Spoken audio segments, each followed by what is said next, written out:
ระบาทสมเด็จเจ้าฟ้าศรีสว่างวัฒนา องค์สมเด็จพระเศรษฐาขัตติยสุริยวงศาภาคที่11ต่อจากภาคที่10รักษาและปกป้องดินแดนและอำนาจอธิปไตยของลาวอันครบถ้วนทั่วภาคนี้เครื่องบินพระที่นั่งได้กลับไปสู่ล่วงน้ำทาในบ่ายของวันนั้นเองในวันต่อมาของวันที่27เดือนธันวาปี1957ตอนเช้าได้มีการสวนสนามของกองทัพแห่งชาติมีทั้งตำรวจเยาวชนและพลเรือนนายแทพลทหารเพื่อเป็นการถวายความเคารพและจงรักภักดีแก่พระองค์ต่อจากนั้นสมเด็จเจ้าฟ้าสายศรีสว่างวัฒนาก็ได้เสด็จไปร่วม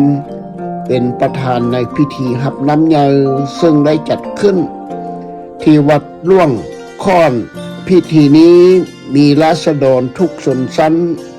มาร่วมสุมสนกันอย่างหน้าแน่นอังอ่อพร้อมทั้งผู้ต่างหน้า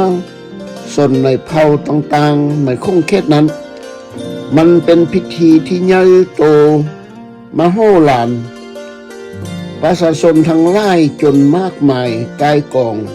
ประวัติการในทีเดียวแล้วพากันปฏิบัติปฏิญาณตนแสดงความจงรักภักดีต่อเจ้าฟ้ามหากษัตริย์องค์ผู้ทรงสิ้นพระบาทสมเด็จเจ้าฟ้าสายศรีสว่างวัฒนาอุทิศตนเพื่อประเทศชาติเพื่อปลอดภัยราษฎรอย่างตั้งหน้าพอพระไทยกับอยู่ในสายตาของชนชาติทั้งมวลทุกเผ่าที่ได้มาพึ่งพาบารมีทำมาหากินอย่างเสรีภาพอันที่แสนภาคภูมิใจกับปวงชนของพระองค์หลังจากเสร็จพิธีรับนั้นใหญ่แล้วก็มีพระนาทานยุ่ยอภัยรัฐมนตรีว่าการกระทรวงภายในกระทรวงมหาดไทยได้มีคำกล่าวสุนทรพจน์ในนามของรัฐบาลพระนาทานได้กล่าวชี้แจงให้ประชาชนพลเมืองทราบทั่วถึงกันว่าและได้รู้ถึงสถานการณ์บ้านเมืองของลาวเฮาสมัยปัจจุบันและผ่านมาอย่างแจ่มแจ้งเมื่อพระนาทานยุ่ยอภัยได้กล่าวจบแล้วเสด็จเจ้าสุดบัววงศ์รัฐมนตรีว่าการกระทรวงโยธาธิการก็ได้กล่าวย้ำถึงความพยายามของรัฐบาลในด้านการปรับปรุงเศรษฐกิจและด้านการปรับแปลงทางสังคมสงเคราะห์โดยเฉพาะได้กล่าวถึงการซ่อมแต่งถนนหนทางสายต่างๆยกระดับฐานะการเส้นทางสายต่างๆที่เห็นความสำคัญและจำเป็นอย่างยิ่ง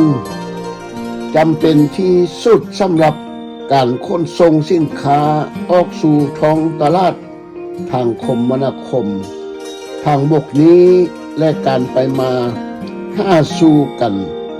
ระหว่างประชาชนเขตชนบท5ในเมืองใหญ่ให้ใกล้กับความเจริญแล้วตัดสินใจหาสู่ศูนย์กลางใจกลาง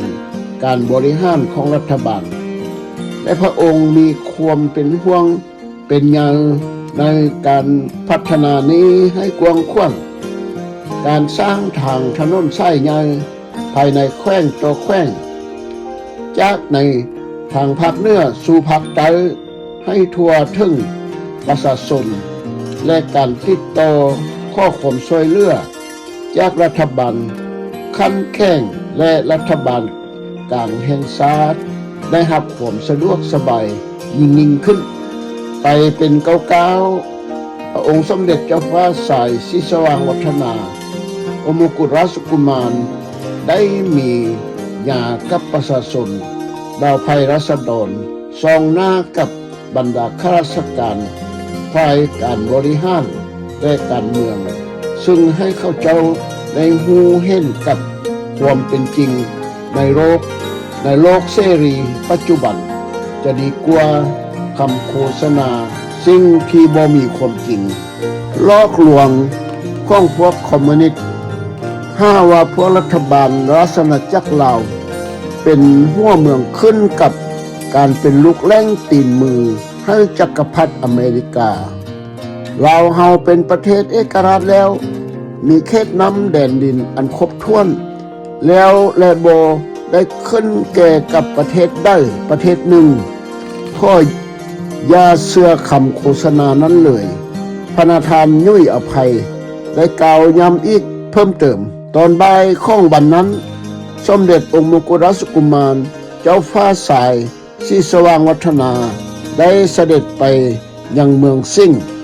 ซึ่งเป็นเมืองใหญ่และมีอิทธิพลพลเมืองมากมายที่สุดคือเจ้าเสริมคำสู่วง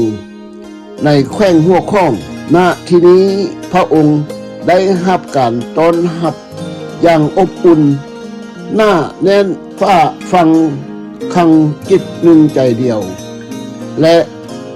มีจิตหนึ่งใจเดียวกันพร้อมเพียงพระองค์ได้ทรงเห็น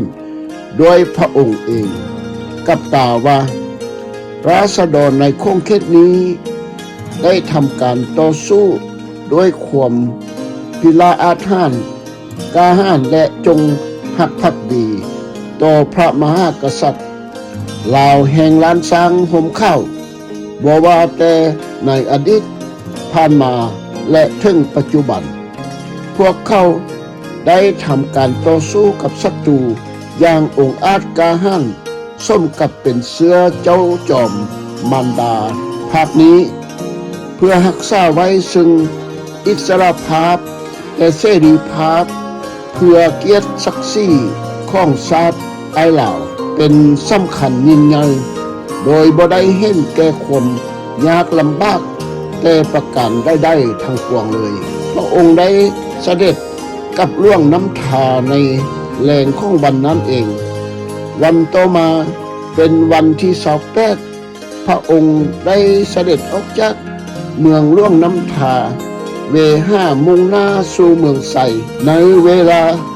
9:30 นาทีเครื่องบินพระที่นั่งถึงสนามบินเมืองไสเวลา 11 โมงณที่นี้พระองค์ก็ได้ถึกต้อนรับโดยพระนาธานเจ้าเมืองและผู้บังคับบัญชาการกองพลทหารเมืองไสเจ้าเมืองพร้อมด้วยนายพลผู้บัญชาการทหารภาคพลเรือนราชการของรัฐและของประชาชนทุกทั่วหน้าได้พร้อมเพียงเฮียงหน้ากันจัดพระราชบาชีล่วงถ้วยแด่องค์สมเด็จตามพระราชประเพณีอันดีงามของศาสตร์พร้อมด้วยคณะผู้ติดตามค้างคืนอยู่ที่แห่งนี้และตื่นเช้าหุงอรุณวันมาก็ได้เสด็จขึ้นเครื่องบินพระที่นั่งพิเศษได้นำพระองค์และคณะราชการบริพารกลับคืนสู่นครหลวงพระบางจึงเป็นอันว่าการเสด็จประพาสภาคเหนือเพื่ออุทิศบำเพ็ญส่วนพระองค์เพื่อเบาภัยราษฎรทุกทั่วหน้าก็ได้สิ้นสุดลงด้วยความปราบปลื้มปิติยินดีจากประชาชนพลเมืองและนำพระทัยของพระองค์ส่วนชีวิตท่ามกลางที่พระราชอาณาจักรลาวพวมประเสริฐหน้าต่อพายุการเมืองคุกคามจากพวกแนวลาวอิสระและพวกเวียดมินมีต่อราชอาณาจักรลาวนั้นพายุการเมืองลาวต่อเสาโลกหลังจากสงครามโลกครั้งที่2สิ้นสุดลงแล้วต่อใส่สงครามเกาหลีและเวียดนามลาวเฮาก็ต้องพบกับปัญหาการเมืองภายในของลาวก็ย้อนสัญญาและอนุสัญญาและสัญญา3เจ้าลาวที่มีการพัวพัน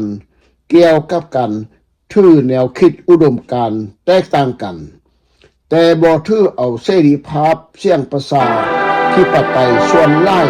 ในการปกครองแบบเสรีภาพประชาธิปไตยเป็นพื้นฐานการเมืองที่แตกต่างกันจึงเอาพระองค์เป็นประกันสามเจ้าเหล่าหวังหน้าถือพาอีโตมาไล่จับไล่กลุ่มจองล้างจองผ่านกับพระองค์ให้หมดสิ้นไปโดยบ่คิดเห็นเอาน้ำเสียงประชาชนหูเห็นนำจักยังต่อไป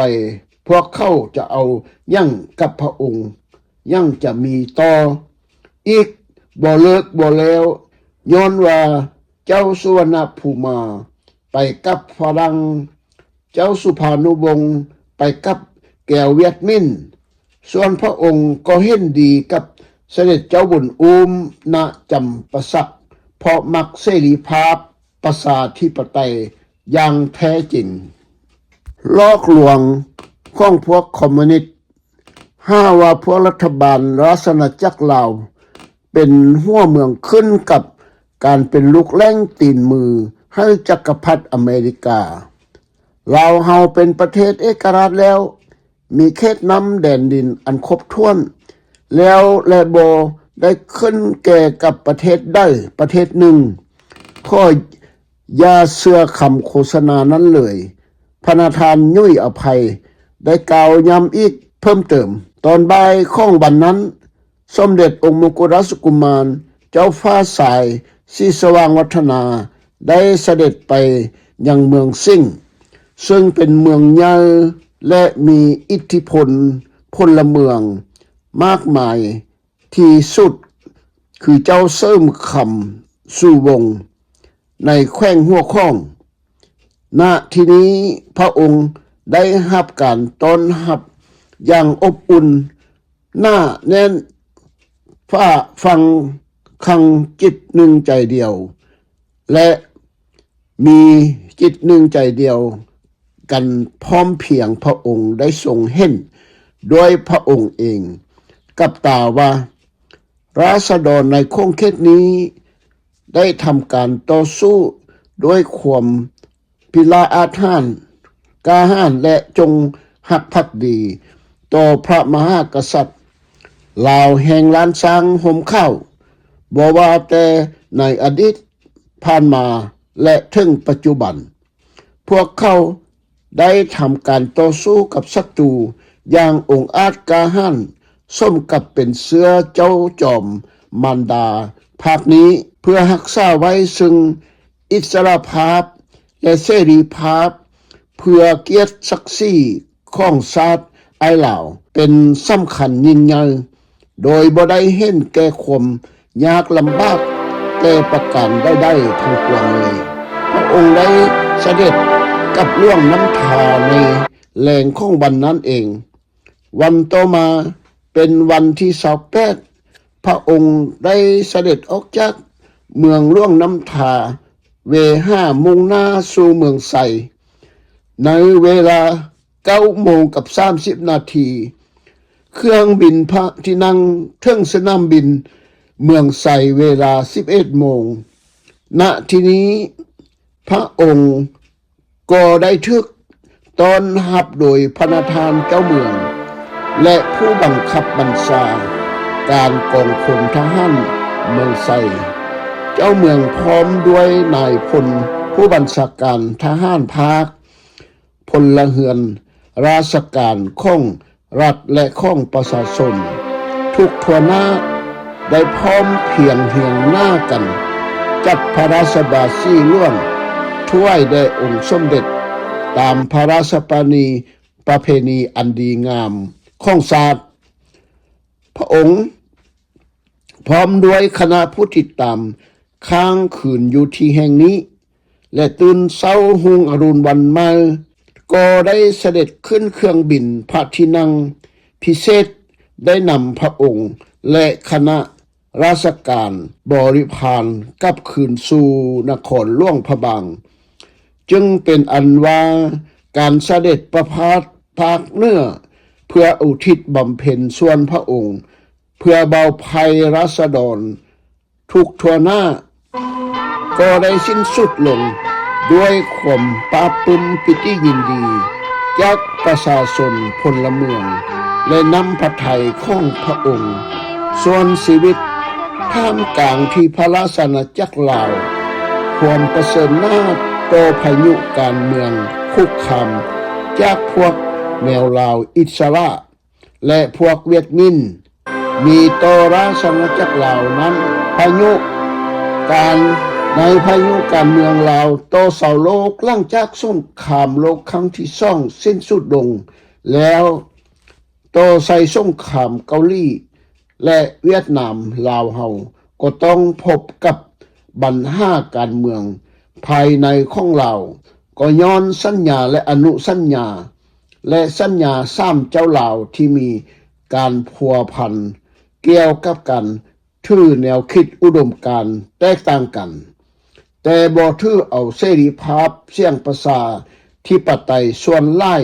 ในการปกครองแบบเสรีภาพประชาธิปไตยเป็นพื้นฐานการเมืองที่แตกต่างกันจึงเอาพระองค์เป็นประกัน3เจ้าลาวหวังหน้าถือพาอีโตมาไล่จับไล่กลุ่มจองล้างจองผ่านกับพระองค์ให้หมดสิ้นไปโดยบ่คิดเห็นเอาน้ำเสียงประชาชนหูเห็นนำจักยังต่อไปพวกเขาจะเอายั่งกับพระองค์ยั่งจะมีต่ออีกบ่เลิกบ่แล้วย้อนว่าเจ้าสุวรรณภูมิไปกับฝรั่งเจ้าสุภานุวงศ์ไปกับแก้วเวียดมินส่วนพระองค์ก็เห็นดีกับเสด็จเจ้าบุญอูมณจำปาสักเพราะมักเสรีภาพประชาธิปไตยอย่างแท้จริงและดีกว่าอื่นๆใดๆเพื่อให้อเมริกาแก้ไขช่วยในการพัฒนาในราชอาณาจักรลาวทุกภาคส่วนการเกษตรและปลูกฝังเชี่ยวชาญเทคโนโลยีสมัยใหม่พัฒนาการพระองค์นำมาพิจารณาทบทวนให้คณะรัฐบาลของพระองค์นำมาพิจารณา5ช่องทางให้ความถูกต้องปรองดองชาติ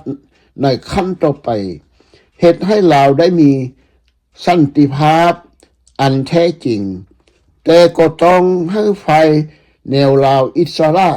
หรือแนวลาวรักษาหันหน้าสู่เจรจาความถูกต้องปรองดองชาติ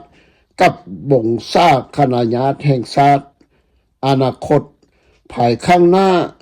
โดยบ่ต้องสงสัยใดๆให้อยู่ในบนจิตใจสำนึกของความเป็นลาวมีเอกราชอันแท้จริงบ่ว่าฝ่ายใดจะซ้ายจะกลางหรือขั้วต้องเฮ็ดให้ฟื้นฟูชาติปรากฏการเป็นจริงตามสัญญาว่าด้วยการโฮมลาวเข้าอันหนึ่งอันเดียวในปี 1960 ของเดือนเมษาพระองค์เจ้าฟ้าสายศรีสว่างวัฒนาเสด็จถึงเมืองสิงห์พระราชกรณียกิจร่วมพิธีพระราชทานเลี่ยนตราคำสอบผู้สร้างความงามคุณงามความดีแก่ราษฎรลาวเขตนี้มีนายแพทย์อาสาสมัครคนอเมริกันท่านไรและท่านเดวิดพร้อมด้วยนายแพทย์ทหารกองทัพแห่งชาติส่องทานที่ได้สร้างผลงานและคุณงามความดีแก่พระราชอาณาจักรลาวเป็นเวลาหลายปีในนามมูลนิธิทอมดูรีที่เมืองสิงห์ในปี 1958 ของวันที่9 เดือนเมษาตอนพระองค์ยังเป็นองค์มกุฎราชกุมารีเจ้าฟ้าใสศรีสว่างวัฒนาพระนาธานโฮเรสเอชสมิธพร้อมด้วยบุคคลสำคัญหลายท่านได้เดินทางไปยังหลวงพระบางเพื่อถวายซ่านตาตังเข้ารับตำแหน่งเอกอัครราชทูตสหรัฐซึ่งพระองค์เป็นตัวแทนของพระบาทสมเด็จเจ้าฟ้าศรีสว่างวงศ์ธรรมิการาชในโอกาสที่พระนาธานโฮเรสสมิธ ถ้วยซ่านตาตังอยู่นั้นในวันที่11เดือนพฤษภาปี1959เวลา8 โมงนี้เป็นวันบรรจบครบรอบปีของการพระราชทานกฎหมายรัฐธรรมนูญแห่งราชอาณาจักรลาวทางการได้จัดให้มีงานนี้ขึ้นเพื่อเป็นที่ระลึกในการประเทศชาติได้รับการ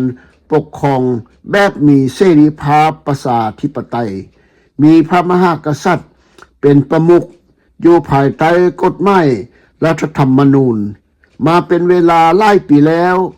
งานฉลองรัฐธรรมนูญนี้ได้จัดขึ้นที่เดินวัดกลางเมืองปาวีโดยมีพิธีการดังนี้คือสมเด็จเจ้าฟ้าสายศรีสว่างวัฒนามงกุฎราชกุมาร ได้เสด็จพระราชดำเนินมาถึงบริเวณงานที่เมื่อพระองค์มาถึงแล้วลงจากรถพระที่นั่งแล้วได้ทำความเคารพถุงซาดและเสด็จกวดแถวทหารกองเกียรติยศพร้อมด้วยพระทานพญาหัวข้องผู้สนานิกรนายกรัฐมนตรีเสร็จแล้วได้เสด็จมาประทับยังโรงพำนักพิธีซึ่งได้จัดขึ้นให้มีโดยมีท่านเอกอัครราชทูตประเทศต่างๆท่านรัฐมนตรีข้าราชการฝ่ายทหารนายตำรวจพลเรือนและแขกผู้มีเกียรติอื่นๆอีกหลายท่านมาร่วมในงานพิธีนี้ต่อจากนั้นพระธานนายกรัฐมนตรีได้กล่าวปราศรัยถึงประวัติและความเป็นมาของรัฐธรรมนูญว่ามีความสำคัญอย่างใดสุดท้ายพระธานนายกรัฐมนตรีข้อให้คนลาวทุกคนจงมีความสามัคคีกันและช่วยกันเชิดชูรักษาไว้ซึ่งเกียรติและศักดิ์ศรีรัฐธรรมนูญของชาติศาสนาพระมหากษัตริย์ให้เป็นมิ่งขวัญบ้านเมืองแห่งพระราชอาณาจักรลาวสืบต่อไปเมื่อพระธานนายกรัฐมนตรีพญาหัวข้องผู้สนานิกรกล่าวปราศรัยจบแล้วสมเด็จองค์มงกุฎราชกุมารได้พระราชทานและประดับเครื่องราชอิสริยาภรณ์ให้แก่บรรดาผู้มีความงามความดีความชอบประจำปี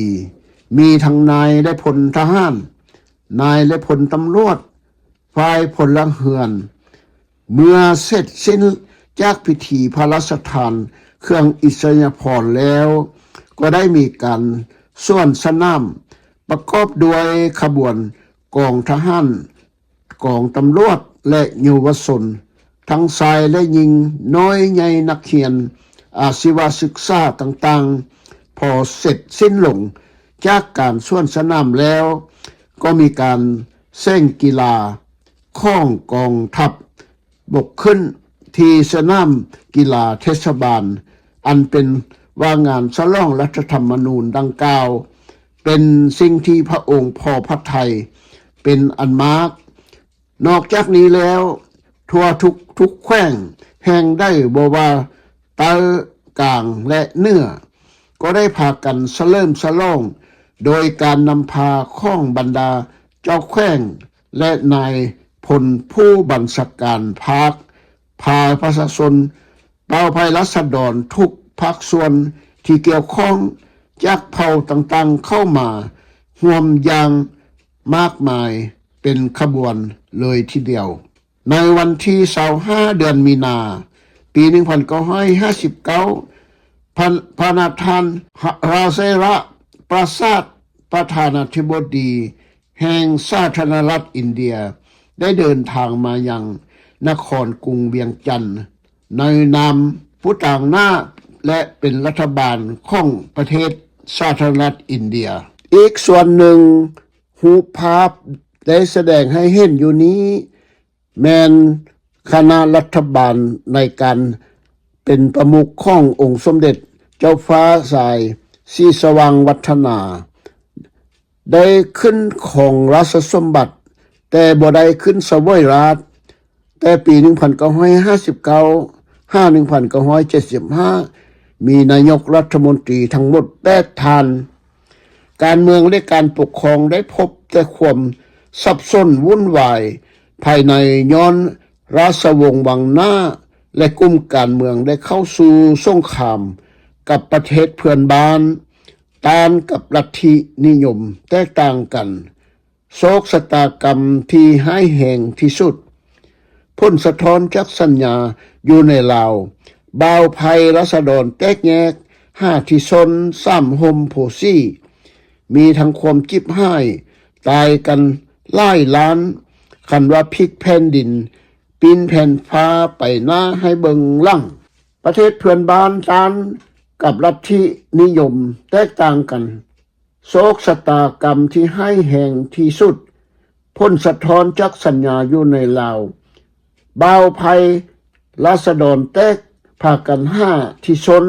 3ห่มโพซี่มีทั้งความจิบให้วุ่นวายค่ายบ้านเฮ็ดให้สาวลาวภายในซาดตายกันหลายล้านโพธิซ่านโพซี่อันที่1ละแม่นอยู่กับความเป็นลาวคอมมิวนิสต์โพซี่อันที่2แม่นอยู่และอาศัยทำมาหากินกับประเทศที่2คือประเทศไทยเพื่อนบ้านโพซี่อันที่3แม่นทึกหับห้องให้ไปสร้างตั้งถิ่นฐานชีวิตใหม่อยู่ประเทศที่เจริญแล้วคือถิ่นกาข้าวลาวเจริญซี่มีทั้งเสรีภาพประชาธิปไตยอันนี้แหละคำโบราณเพิ่นว่าพลิกแผ่นดินปีนแผ่นฟ้าไปหน้าให้เบิงลั่งผู้ใดได้เข้ามาร่วมนำวงศาคณาญาติก็อย่าได้เป็นคนเนรคุณลืมตนว่าแม่นไพ่อนุญาตให้เข้ามาแล้วลืมคุณส่วนผู้ที่ไปอาศัยซนซ้ำห่มผู้ซี่ก็คือกันว่าแม่นไพ่อนุญาตให้เฮามาได้ดีแล้วลืมคุณเสียอีกดีหรือซัวสกปรกแม่นอยู่ใน3อย่างนี้โทษกรรมนำบาปจะเห็นในชาตินี้และบ่ต้องรอท่าถึงฮอดชาติหน้าด้วยความฝันที่เป็นลมๆแรงๆมันเป็นไปบ่ได้ทำดีชาตินี้บุญสนองทานจะมาอยู่ที่ใจของทานผู้เมตตาธรรมเปรียบเสมือนทานผู้ที่ได้ทำแต่ความดีไว้ท่านก็จะอยู่สงบจิตสงบใจห่างกายสมบูรณ์บ่มีพยาธิเบียดเบียนเหมือนพวกอาสาสมัครคนอเมริกันผู้ใจดีและคนลาวผู้ใจเพื่อแผ่ทั้งหมดนี้แหละตั้งแต่นี้ข้อความในตอนนิ่งหนึ่งที่สุนทรพจน์ที่พระนาธานโฮเรสได้ทูลถวายแด่พระองค์มงกุฎราชกุมารว่าคณะผู้แทนของสหรัฐอเมริกาในลาวมีหน้าที่พยายามทำทุกอย่างเพื่อความปลอดภัยและความสมบูรณ์พูนสุขของพระราชอาณาจักรลาวบ่าวภัยราษฎรทั่วประเทศเมื่อเสร็จสิ้นพิธีแล้วพระนาธานสมิธและคณะผู้ติดตามก็ออกจากพระราชวังหลวงพระบางกับนครหลวงเวียงจันทน์ก่อนหน้านี้ในวันที่17เดือนมีนาพระนาธานบดีเดวิดไอเซนฮาวเวอร์ได้ขอให้สภาสูงแต่งตั้งพระนาธานโฮเรสเอสสมิธเป็นเอกอัครราชทูตของสหรัฐประจำราชอาณาจักรลาวสืบต่อจากพระนาธานเจเกรมพาวสันเอกอัครราชทูตสหรัฐคนก่อนซึ่งกลับไปรับตำแหน่งใหม่ในกระทรวงการต่างประเทศของสหรัฐอเมริกาในนครหลวงกรุงวอชิงตันดีซีซึ่งสภาสูงสหรัฐได้อนุมัติแล้ว เป็นแขกผู้มีเกียรติของพระราชอาณาจักรลาวและสมเด็จเจ้าฟ้าสายศรีสว่างวัฒนาก็ได้มีพระราชอนุญาตให้เข้าเฝ้าในปี 1961 ของวันที่ 10 เดือนกรกฎาคมพระองค์ทรงพระราชทานพระราชทานถึงประธานาธิบดีจอห์น F. เคนเนดีแห่งสหรัฐอเมริกาเนื้อในข้องใจความว่าเจริญพรพระราชมัยตรีแด่พระประธานาธิบดีสหรัฐอเมริกาจอห์น F. เคนเนดีด้วยความปรารถนาดีที่จะให้ความสัมพันธไมตรีอันแน่นแฟ้นระหว่างประเทศของพวกเขาทั้งสองมีความแน่นแฟ้นยิ่งขึ้นพระองค์เขาทรงได้เลือกเอาเสด็จเจ้าคำปาน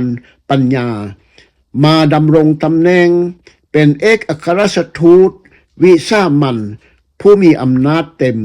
เพื่อประจำสำนักในกรุงวอชิงตันในนครหลวงกรุงวอชิงตันดีซีในเวลาการดำรงตำแหน่งประธานาธิบดีของท่านนี้คุณสมบัติของเอกอัครราชทูตท่านนี้เป็นที่ประกันได้ว่าจะปฏิบัติหน้าที่อันสูงส่งซึ่งรัฐบาลแห่งพระราชอาณาจักรลาวได้มอบหมายให้อย่างเพึงพอใจและสมกับความเห็นดีเห็นชอบของพระองค์เฮาด้วยความเชื่อมั่นนี้พระองค์เฮาขอให้พระประธานรับเอาเอกอัครราชทูต